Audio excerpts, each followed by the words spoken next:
Les matins de France Culture, Guillaume Erner. Bonjour Bernard-Henri Lévy. Bonjour.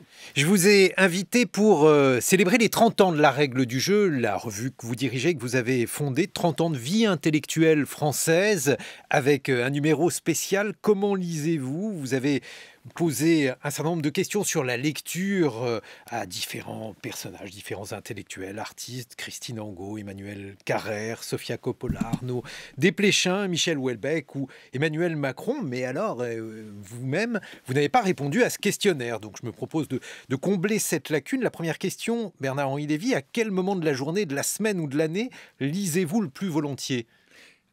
Enfin, j'y ai répondu dans le long essai qui précède le volume. Enfin, à quel moment ? Tout le temps. Tout le temps. Et comme en plus je suis un insomniaque incurable et que lire ne me fait pas dormir, souvent toute la nuit. Et les livres dont vous pouvez dire aujourd'hui qu'ils ont changé votre vie ?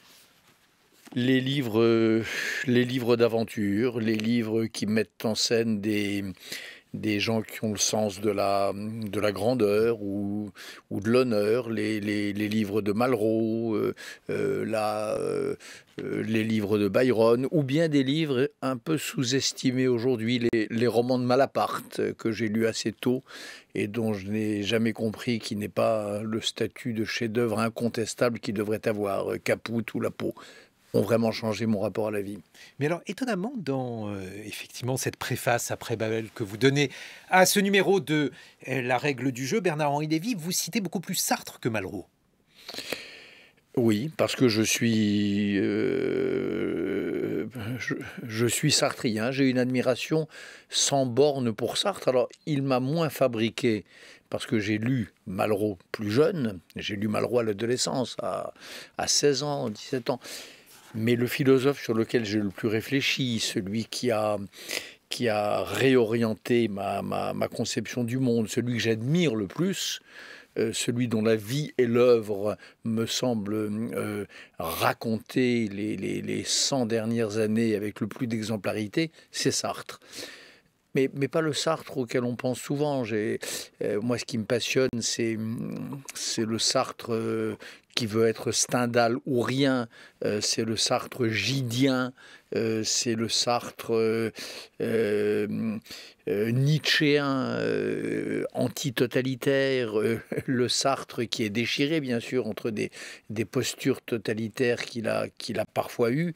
Et puis son vrai tempérament, qui est un tempérament solitaire, libertaire et suprêmement libre. Voilà. Donc ce Sartre-là me passionne. Et en plus, conceptuellement, spéculativement, c'est un si grand penseur. Il pense si haut et il pense si loin que je n'ai jamais su m'en passer. Mais c'est quand même étonnant parce que vous êtes obligé de distinguer parmi les Sartres, alors que vous auriez probablement moins à le faire avec Malraux, et puis alors encore moins avec Camus, même si peut-être spéculativement, Camus vous paraît moins attirant.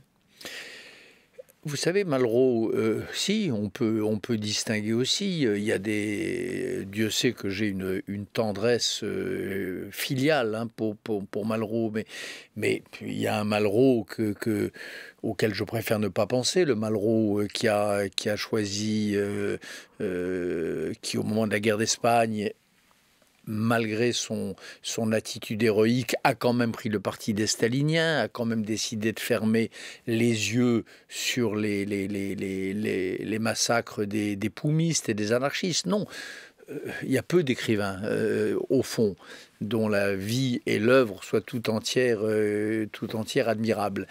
Mais encore une fois, vous savez, le Flaubert de Sartre, c'est un livre dans lequel je reviens inlassablement, la nausée. Je lis 3 pages de La nausée encore aujourd'hui pour la énième fois. Et je suis emporté hors de moi-même, hors de ma vie, hors des petitesses ambiantes, comme par très peu de livres. Voilà, il y a des livres qui sont des espèces de pôle magnétique, d'aimants ou d'aimants à l'envers, qui chassent de vous la mauvaise part, les mauvaises pensées, ou d'aimants tout court qui attirent à vous des particules d'intelligence. Les livres de Sartre, c'est presque toujours comme ça. Et le théâtre de Sartre, et les grands textes politiques de Sartre, c'est vrai. Et le classique, ou les classiques dans lesquels vous n'avez jamais pu entrer, Bernard-Henri Lévy? Je le dis aussi, je crois, en un mot, mais les grands classiques dans lesquels je ne suis pas entré, c'est les grands Russes. Voilà, les grands Tolstoï, Dostoïevski, je ne les ai jamais vraiment lus. Mais je ne sais pas pourquoi. Peut-être quelque chose. Vous savez, les livres vous choisissent autant que vous les choisissez. Hein. Il ne faut pas. Enfin, moi, en tout cas, je n'ai pas l'impression d'avoir passé ma vie devant une bibliothèque et d'élire des livres. Je crois que c'est souvent l'inverse. Les livres nous choisissent, les livres viennent vers nous, les livres nous torpillent parfois quand on les a lus. Ils nous construisent, ils nous détruisent, ils nous... voilà. Et il y a des livres que je ne sais pas comment vous dire, qui se refusent à moi. Je sais que, par exemple, Les démons de Dostoïevski, je suis souvent entré, et puis il y a toujours quelque chose, mais c'est les bizarreries de la vie.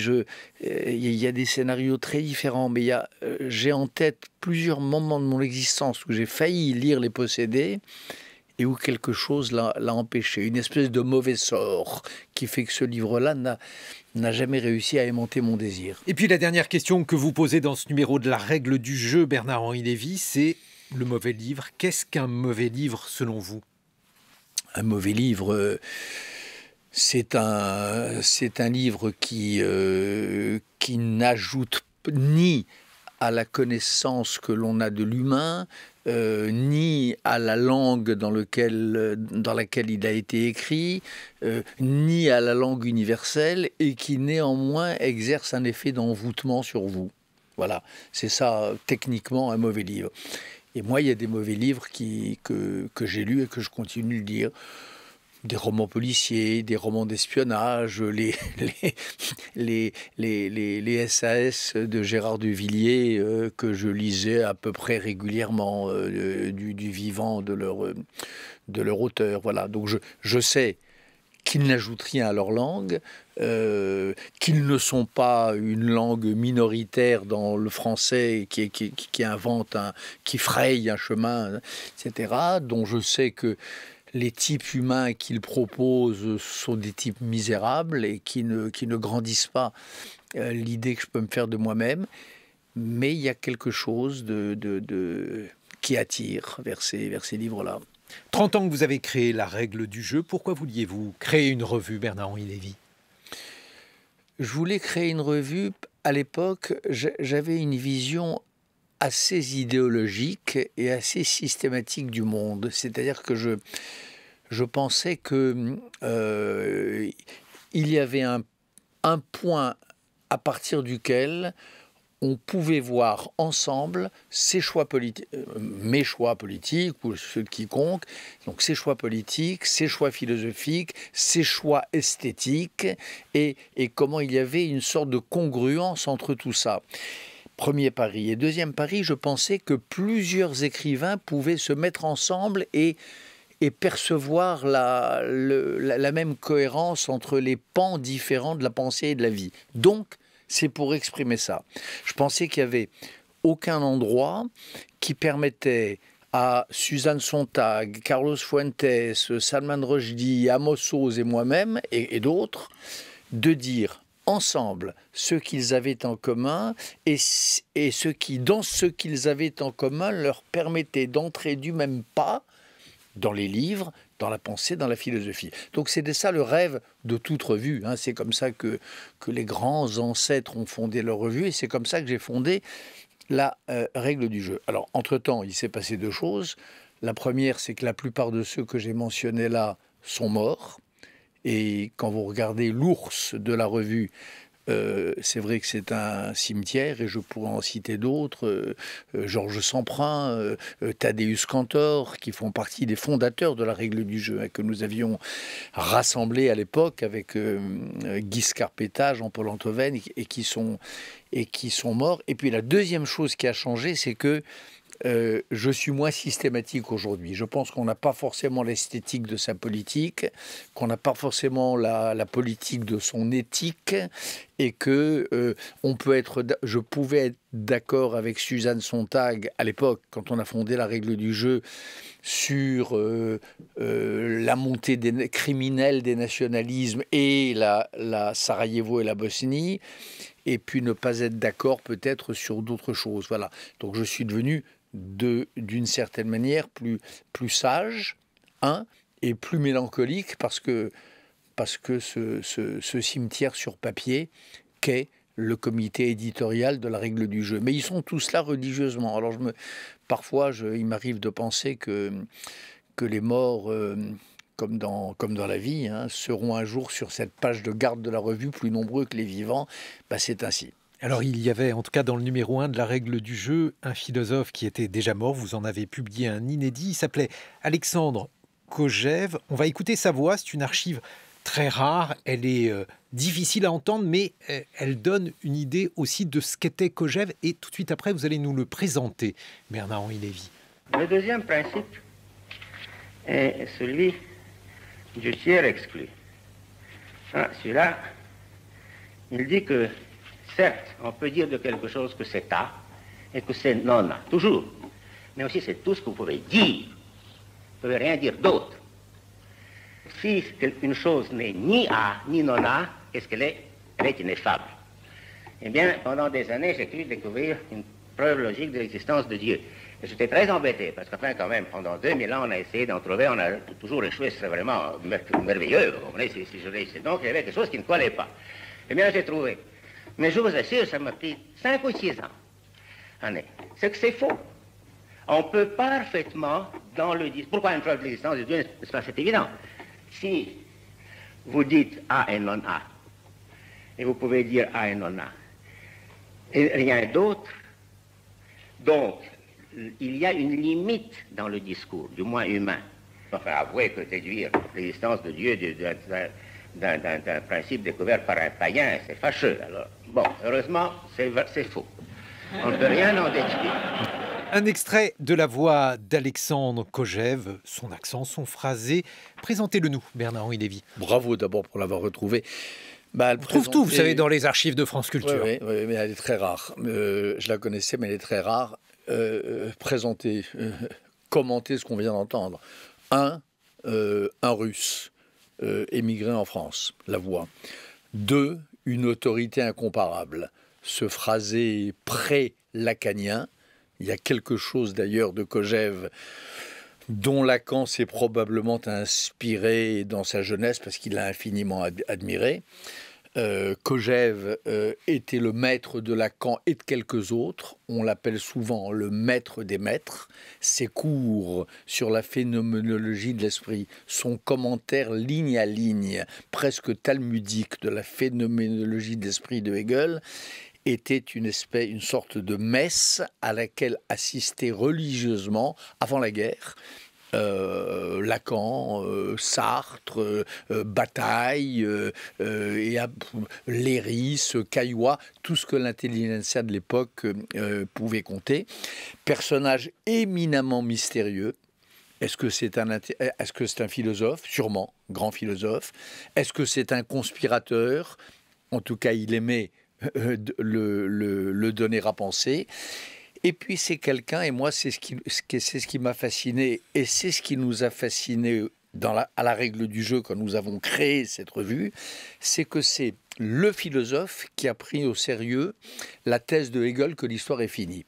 Parce que histoire finie veut dire philosophie finie, et philosophie finie veut dire on se met au travail et on applique la philosophie, on change le monde. Et c'est l'exemple de quelqu'un, c'est un Rimbaud philosophe, Rimbaud qui arrête d'écrire de la poésie et qui va acheter de l'ivoire ou vendre des armes. Lui, il arrête de faire de la philosophie après la guerre, parce qu'elle est terminée. et il se met à faire le haut fonctionnaire à la CECA, Communauté européenne du charbon et de l'acier. Il fait des rapports peut-être avec des gens comme Raymond Barre, bref. Il fait une espèce il met en œuvre la raison réalisée. Voilà. Et cette espèce de harakiri de la philosophie, cette façon de penser que la philosophie est réalisée et qu'il est temps de la mettre en pratique, ça faisait partie des rêves que ma jeunesse avait, enfin, ou qui hantaient ma jeunesse révolutionnaire, et ça fait partie des choses qui m'ont fasciné jusqu'à la création, il y a 30 ans, de la règle du jeu. Mais il est là d'ailleurs, dans la règle du jeu, elle a 30 ans, 31 ans maintenant, et pour ceux qui la connaissent, qui ont les numéros, ils verront que l'ombre de Kojève, elle est là à peu près tout le temps. Bon, alors il faut dire aussi qu'en 90, ça récapitulait la question de l'histoire, une question qui vous a obsédé avec la fin de l'histoire ou la possibilité d'intervenir sur l'histoire, de faire changer le cours des choses. La question de savoir également si une forme de société avait triomphé sur toutes les autres. Et tout cela se passait en 90. La suite a été légèrement différente, Bernard-Henri Lévy. La suite n'a pas été différente, non, parce qu'en 90, justement, nous disions que Kojève s'était trompé et que l'histoire n'était pas terminée. Nous disions que la grosse machine et le gros animal étaient en train de se remettre en mouvement. Nous disions que les populismes et les nationalismes allaient être la loi des décennies qui venaient. J'écrivais très peu de temps après, avec des fragments dans la règle du jeu, La pureté dangereuse, qui était un livre sur l'islamisme radical. Donc non. Ça, on le trouve, par exemple, dans le numéro 2 de la règle du jeu, où effectivement, vous questionniez sur la nature de l'islam et de l'islamisme, avec Christian Jambet qui signait Les richesses éthiques de l'islam, et puis également un papier de Sami Nahir sur l'islam en temps de détresse. Absolument. Ça, dès cette année-là, je ne savais pas que c'était 92, mais c'est dans ces eaux-là. En 90. En 90, voilà. La règle du jeu a été, je crois, un des lieux où c'est dit que la grande affaire de nos générations, c'était la bataille idéologique entre l'islam des Lumières et l'islam terroriste. Voilà. Que entre les héritiers de la philosophie éclairée ou du commandant Massoud d'un côté, et puis de l'islam rigoriste et taliban de l'autre, que cette bataille-là, cette lutte à mort, elle allait être notre régime et nous allions vivre sous son empire. On a dit ça dès le début des années 90 et hélas, admettez que l'on y est encore. Mais ça a été une grande histoire de la règle du jeu, oui, une grande affaire. Et on a essayé de la penser, mais tout ça est les numéros, ils sont difficiles à se procurer, mais tout ça est sur le site de la règle du jeu, toute cette archive. On a essayé de penser cela avec autant de finesse qu'on l'a pu. Et le texte de Christian Jambet auquel vous pensez, que vous citiez, mon vieux camarade de l'époque des nouveaux philosophes, l'auteur de L'Ange avec Guy Lardreau, est tout à fait exemplaire de cette volonté-là de penser à fond cette question de l'islam et pas dans les stéréotypes politiciens de l'époque. On va continuer de feuilleter les numéros de la règle du jeu, celui qui porte donc sur le 30e anniversaire. Comment lisez-vous est aujourd'hui disponible. On se retrouve dans une vingtaine de minutes. Enfin, il n'est plus disponible, il est épuisé. Mais enfin, il arrive dans quelques jours. En tout cas, il existe. Il réarrive, à côté de nous. Il réarrive, oui. Il est 8h sur France Culture. 7h, 9h. Les matins de France Culture, Guillaume Erner. Et nous retrouvons notre invité Bernard-Henri Lévy. Vous êtes le directeur et le fondateur de la règle du jeu. La règle du jeu fête célèbre ses 30 ans avec un numéro spécial. Comment lisez-vous? Une question posée à de nombreux intellectuels, artistes, hommes politiques aussi. Et précisément, quel regard portez-vous, Bernard-Henri Lévy, sur la campagne présidentielle?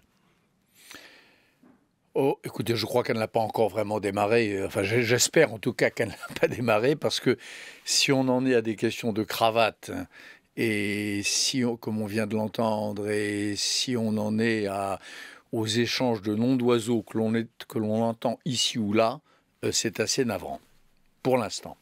Mais il y a eu en tout cas un certain nombre de polémiques, de questions. Je ne sais pas pourquoi, mais j'avais envie de vous faire écouter un extrait, toujours dans les archives de France Culture, un extrait de la première déclaration de Philippe Pétain lors de son procès. C'est un podcast qu'on peut retrouver sur le site, bien entendu, de France Culture, car ce procès, il existe sous forme d'un feuilleton en 15 épisodes reconstituant donc le procès Pétain. Il a été réalisé par Étienne Vallès et diffusé pour la première fois en 2010. On l'écoute.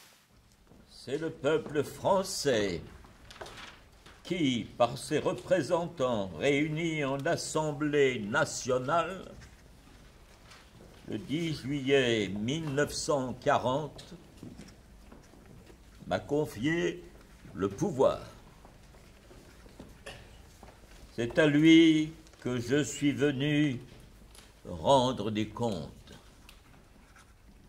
La haute cour, telle qu'elle est constituée, ne représente pas le peuple français. Et c'est à lui seul que s'adresse le maréchal de France, chef de l'État. Je ne ferai pas d'autres déclarations. Un extrait donc de ce procès de Pétain reconstitué par France Culture. Si je vous le fais entendre, Bernard-Henri Lévy, c'est notamment parce qu'en 1981, soit 9 ans avant la création de la règle du jeu, vous avez fait paraître un livre qui a suscité une énorme polémique en France, L'idéologie française. Un livre où vous évoquiez la France comme laboratoire du fascisme, avec notamment une école des cadres, l'école d'Uriage, dont étaient sortis un certain nombre de personnages importants après la Libération, bien sûr, et je ne sais pas pourquoi, mais il semblerait qu'il y ait une actualité de l'idéologie française. Absolument. Je pense toujours que la France a été le laboratoire du fascisme, je n'ai pas changé d'avis. 2, la voix de Pétain que je viens d'entendre, 40 ans après l'idéologie française et 65 ans après, me glace toujours. Cette voix me terrifie. Je ne la vois pas comme une curiosité, je la sens encore comme une menace. Et je la sens comme une menace parce que l'idéologie française est en effet de retour. Qu'est-ce que je vous dise ? J'entendais hier Marine Le Pen, experte en la matière, disant qu'il y avait d'anciens nazis ou des nazis chez Zemmour. Elle-même, Marine Le Pen, va chercher son argent chez Poutine, enfin chez Orban, le lendemain du jour où il rencontre Poutine. Vous avez à l'extrême gauche, du côté de Jean-Luc Mélenchon, des accents souverainistes et des accents de soumission à des ordres autoritaires qui, eux aussi, me rappellent le cauchemar glacé et sinistre dont on vient de parler. Le souverainisme peut être démocratique. Le souverainisme, non, il peut pas, le souverainisme n'est pas démocratique parce que le souverainisme, ça veut dire que les mêmes lois, les mêmes droits des femmes et les mêmes droits de l'homme ne valent pas au-delà des frontières. C'est ça que ça veut dire le souverainisme. Ça veut dire que ce qui est souverain, c'est une identité nationale. Moi, je ne suis pas souverainiste, c'est-à-dire je crois qu'il y a des droits, les droits des femmes, les droits des hommes, qui excèdent la souveraineté des États et la souveraineté des nations. Donc, il y a là un climat, on n'entre pas dans la présidentielle, mais en général, il y a dans la France d'aujourd'hui un climat que je trouve malsain, nauséabond, inquiétant. Et franchement, si je continue 30 ans après à faire la règle du jeu, et on l'a fait notamment sur le net, tous les jours, c'est un quotidien la règle du jeu, c'est pour ça. C'est pour résister, pour faire entendre une autre voix. Alors, on n'est pas les seuls, grâce au ciel, mais enfin, pour faire entendre une autre voix que ça. En 1981, la polémique sur l'idéologie française, elle portait notamment, Bernard-Henri Lévy, sur le fait que les choses, disait-on, à Vichy avaient été plus compliqué que cela. Et il n'y avait pas le noir et le blanc, il y avait le gris aussi. On parlait de Malraux tout à l'heure. Malraux était ami avec Drieux. Malraux ne s'est pas précipité immédiatement dans la résistance. Est-ce que, justement, il n'y avait pas un prisme trop manichéen qu'il faudrait relativiser aujourd'hui? Non, non. Il y a deux choses qu'il faut dire. Vous savez, il y a les vertus et les idées. Que tout le monde n'ait pas été absolument vertueux, c'est-à-dire qu'il y a eu des gens plus ou moins courageux, qu'il y a des gens qui soient engagés un peu plus tôt que d'autres dans la résistance, c'est vrai. Malraux a été un héros un peu tard. Sartre s'est engagé peut-être dans la résistance, contrairement à ce qu'on dit souvent, sous la botte, socialisme et liberté, sûrement pas avec autant de courage que Jean Moulin. Mais enfin, après il y a les idées. Les deux que je viens de citer, Malraux, Sartre, vous pouvez chercher, il n'y a pas un mot de complaisance avec l'idéologie pétainiste. Et ça, c'est très important. Il y a des intellectuels en France, il y a des citoyens, il y a des responsables chez qui vous ne trouverez pas un gramme de cette saloperie-là. Donc, je ne sais pas si ça veut dire qu'il y a du noir ou du blanc, mais ça veut dire qu'il y a des femmes et des hommes qui n'ont pas trempé. Moi, j'étais l'ami de Lucie Aubrac, par exemple, quand j'étais jeune homme. Lucie Aubrac, cette grande héroïne de la résistance, la femme de Raymond Aubrac, qui l'a aidé, qui a organisé son évasion de la prison, je crois, de Montluc.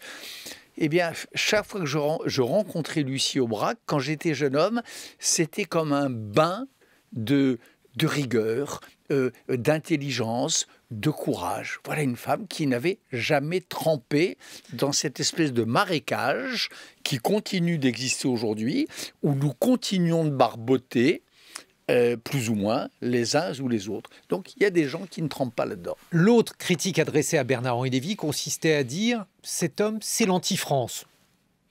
Bah, écoutez, oui, mais je sais qu'on dit cela, mais je ne comprends même pas. Moi, j'ai passé ma vie à célébrer la France, mais pas n'importe laquelle.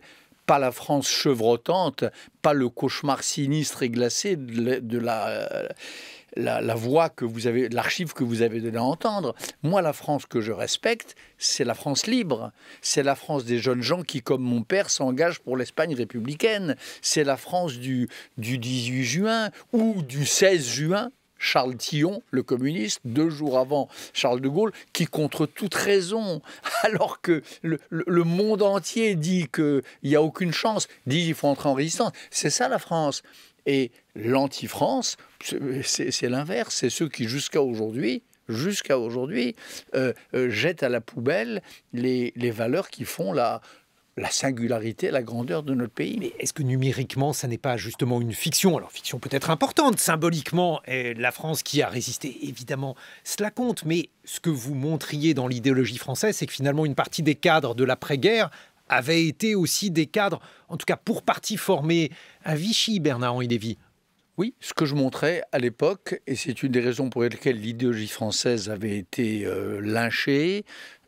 Je me souviens des pétitions qui circulaient dans Paris, qui étaient parties à l'époque de la revue Esprit et qui appelaient quasiment à mon interdiction professionnelle. Vous n'épargniez pas la revue Esprit, Mounier. Revue Esprit, à l'époque c'était Jean-Marie Domnac, qui me semble, puis Thibault, qui avait dû dire quelque chose comme « Quand j'entends le nom de Bernard-Henri Lévy, je sors mon revolver », propos rapportés dans son journal par Marcelin Plénet. Bref, il y a eu tout ça, je le sais bien.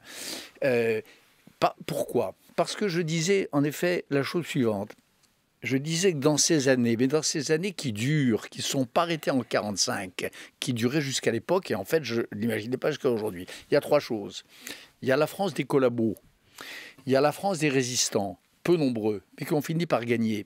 Et puis il y a une espèce de France intermédiaire, celle en effet par exemple de l'école d'Uriage, celle de ceux qui avaient pris leur parti du malaise de la démocratie, de la mort de la République, de l'acte de décès du libéralisme, de la nécessité d'inventer quelque chose qui devait ressembler au fascisme mais qui ne l'était pas tout à fait. Voilà, ça, cette grosse masse-là de gens qui était plus démocrate, qui n'était pas nazi, mais qui pensait qu'il fallait inventer quelque chose qui soit contemporain du fascisme et du nazisme, c'était ma vraie cible à l'époque. Et vous savez, c'est toujours ma vraie cible aujourd'hui. Bernard-Henri Lévy, le fait qu'aujourd'hui, l'une des personnes qui défendent pour partie, je ne sais pas comment le dire, le rôle de Pétain, ce soit Éric Zemmour, un juif, qu'est-ce que ça vous inspire ? Ça m'accable. Je l'ai dit tout de suite dans une chronique du Point qui s'appelait « Ce que Zemmour fait au nom juif ». Qu'est-ce qu'il fait au nom NOM juif ? C'est accablant parce que il tourne le dos au cœur de la pensée juive, du message dont elle est porteuse, de l'humanisme dont elle est riche. Donc il y a là une espèce de grimace de l'histoire qui m'a tout de suite paru un des très mauvais signes du temps. Mais justement, comment expliquer le fait que, je ne sais pas si, par exemple, ce que dit Marine Le Pen dans le Figaro aujourd'hui, si celle-ci a raison, le fait que cet homme juif soit entouré de gens qu'elle qualifie de nazis, ou pour partie de nazis, qu'est-ce que ça signifie pour vous ? Mais vous savez, vous avez là, nous avons devant nous ce numéro, comment lisez-vous ? Maurice Sachs était un juif et c'était un sale type et c'était un collabo fasciné par les Allemands. Il y a des exemples. Alors ça s'appelle la haine juive de soi, ça s'appelle l'invasion de soi par une passion contraire. Et hélas, la matière humaine est ainsi faite que rien ne prémunit contre le pire. Continuons dans les métamorphoses justement du non-juif. Dans la règle du jeu, vous êtes souvent revenu sur la question israélo-palestinienne. Amos Oz, le grand écrivain israélien, était parmi les fondateurs. Et puis cette semaine, Amnesty International a fait une déclaration estimant que le régime israélien pouvait s'apparenter à un régime d'apartheid. Votre réaction, Bernard-Henri Lévy ? Écoutez, je n'aime pas faire parler les morts, mais il me semble qu'Amos Oz aurait été scandalisé par le rapport d'Amnesty et par la manière dont il est présenté. Parce que dire qu'il faut un acte de séparation, qu'il faut 2 États, et que les Palestiniens, dès lors qu'ils ne seront plus dirigés par des totalitaires comme le Hamas, méritent un État, c'est une chose. Mais dire que l'État démocratique d'Israël est un État fondé sur l'apartheid, c'est une autre chose, et cette autre chose est une infamie. Voilà. Amos Oz, puisque vous le citez, avait écrit un petit livre qui s'appelait « Aidez-nous à divorcer », je crois, ou « Aidez-nous absolument. à nous séparer », voilà, qui était partisan de la solution des 2 États. Ça, c'est la boussole. Mais insulter les Israéliens, défigurer leur démocratie, ça, c'est une mauvaise action. Et je suis accablé qu'Amnesty International trempe là-dedans. Ce que dit le rapport d'Amnesty, comme d'autres ONG, dont une ONG israélienne, c'est que les Arabes israéliens sont victimes de ségrégation et qu'il existe donc une société à 2 vitesses. C'est faux. C'est faux. Les Arabes israéliens ne sont pas ségrégés. Les Arabes israéliens bénéficient de tous les droits citoyens, de tous les droits démocratiques d'Israël. Après, qu'il y ait une lutte de classe une lutte des classes en Israël, qu'il y ait des plus riches et des plus pauvres, qu'il y ait des batailles pour le pouvoir, et que les villes arabes d'Israël soient plus souvent que les villes à majorité juive du mauvais côté de la lutte des classes, ça c'est une autre histoire. Mais dire que la démocratie israélienne ne fonctionne pas selon les principes de l'état de droit, c'est faux. Les mêmes droits, les mêmes devoirs pour les citoyens arabes et les citoyens juifs. Ne serait-ce d'ailleurs que le droit, que les représentants à la Knesset, il y a infiniment plus de représentants arabes à la Knesset que de représentants des quartiers difficiles au Parlement français, et ainsi de suite. On ne va pas détailler, mais dire cela, que Israël est fondé sur l'apartheid, c'est dégueulasse. Bernard-Henri Lévy, si on continue de feuilleter les numéros de la règle du jeu, on voit assez rapidement apparaître dans le numéro de janvier 1991 un article de Mario Vargas Llosa consacré à Popper. Karl Popper, peut-être là aussi en quelques mots, rappeler l'importance de ce philosophe. Ah ben c'est important parce qu'il est un des antidotes à cette espèce de marée noire qui est en train de déferler aujourd'hui. La marée noire du nationalisme, la marée noire des identités, des communautarismes, des identitarismes. Voilà, cette idée de la société ouverte, telle qu'il la défend dans son ouvrage le plus célèbre, et à laquelle Mario Vargas Llosa est fidèle, c'est au fond, ça pourrait être le vaccin contre toutes ces idées que l'on voit se répandre aujourd'hui. Mais alors, précisément, le fait de convoquer Karl Popper, si on essaye de resituer la règle du jeu dans l'évolution des idées en France, si on essaye de resituer vos écrits aussi dans le phénomène qu'on a appelé les nouveaux philosophes, autrement dit dans une étape de la pensée post-totalitaire, anti-totalitaire, de la gauche, critique de la gauche, on peut dire ça comme ça ? Critique de la gauche et critique de la droite, oui, critique les deux. Moi, j'ai commencé ma carrière de philosophique et j'ai fondé la revue sur l'idée qu'il ne fallait pas être hémiplégique, qu'il fallait compter jusqu'à 2. Et quand il y avait de l'infamie à gauche, il fallait le dire. Et quand il y avait de l'infamie à droite, il fallait le dire. Et quand elles se rejoignaient, il ne fallait pas manquer de le noter. Mais le fait d'entamer donc cette critique-là à gauche a été une question qui, par exemple, a concerné la lutte contre ce qu'on appelle aujourd'hui le populisme, on ne l'appelait pas encore ainsi à l'époque, et peut-être a contribué aussi à un oubli de la question sociale. Bernard-Henri Lévy.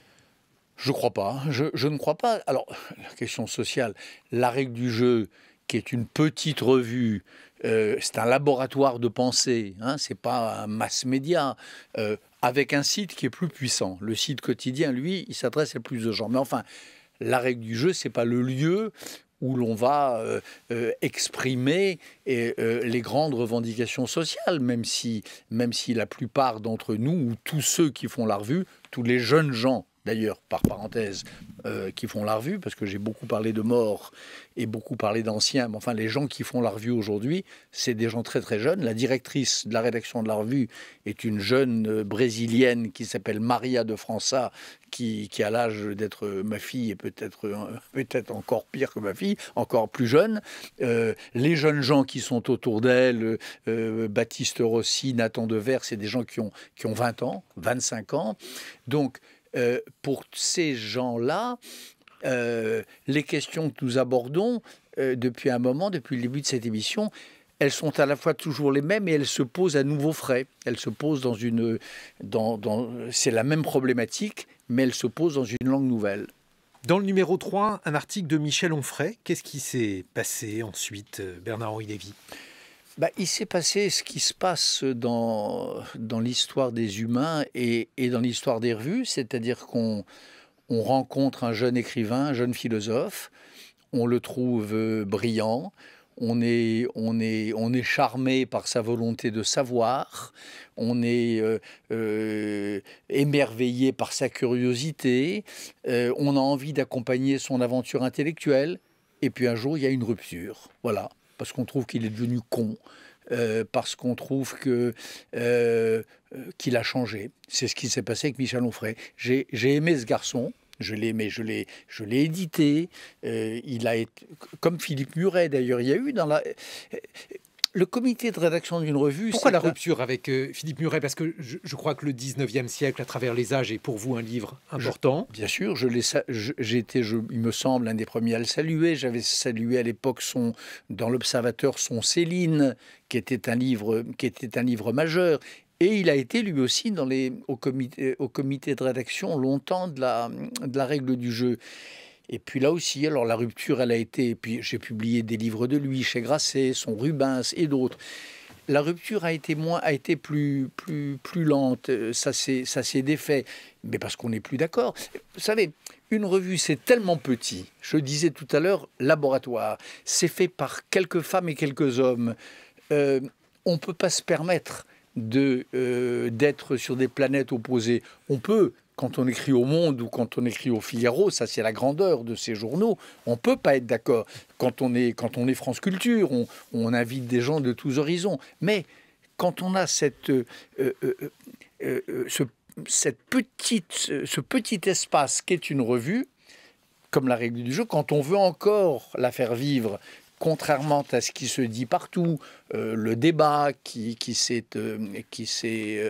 sabordé, les temps modernes qui ont disparu, hélas, avec Claude Lanzmann. Quand on veut ça, c'est vrai que on ne peut pas s'accommoder des ambiguïtés. Et quand on n'est plus d'accord, eh ben, il faut s'en aller. Mais la rupture avec Muret, alors je ne sais pas comment l'analyser, peut-être considérez-vous qu'il était trop à droite pour les positions que vous défendiez. Il y a par exemple aujourd'hui Michel Houellebecq en bonne place dans la règle du jeu. Est-ce qu'on ne peut pas considérer que Houellebecq est probablement plus corrosif encore sur notre société que Muret ne l'a été en son temps?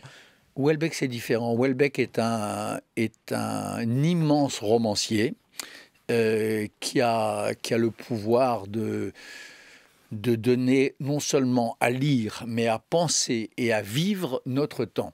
Et les romanciers, les grands romanciers comme Houellebecq, n'ont pas d'opinion. Honnêtement, moi, quand je lis Houellebecq, contrairement à beaucoup de ceux qui le lisent, je ne sais pas vraiment ce qu'ils pensent. Philippe Muret, c'est autre chose. C'était un immense pamphlétaire. J'ai eu une très grande admiration pour lui.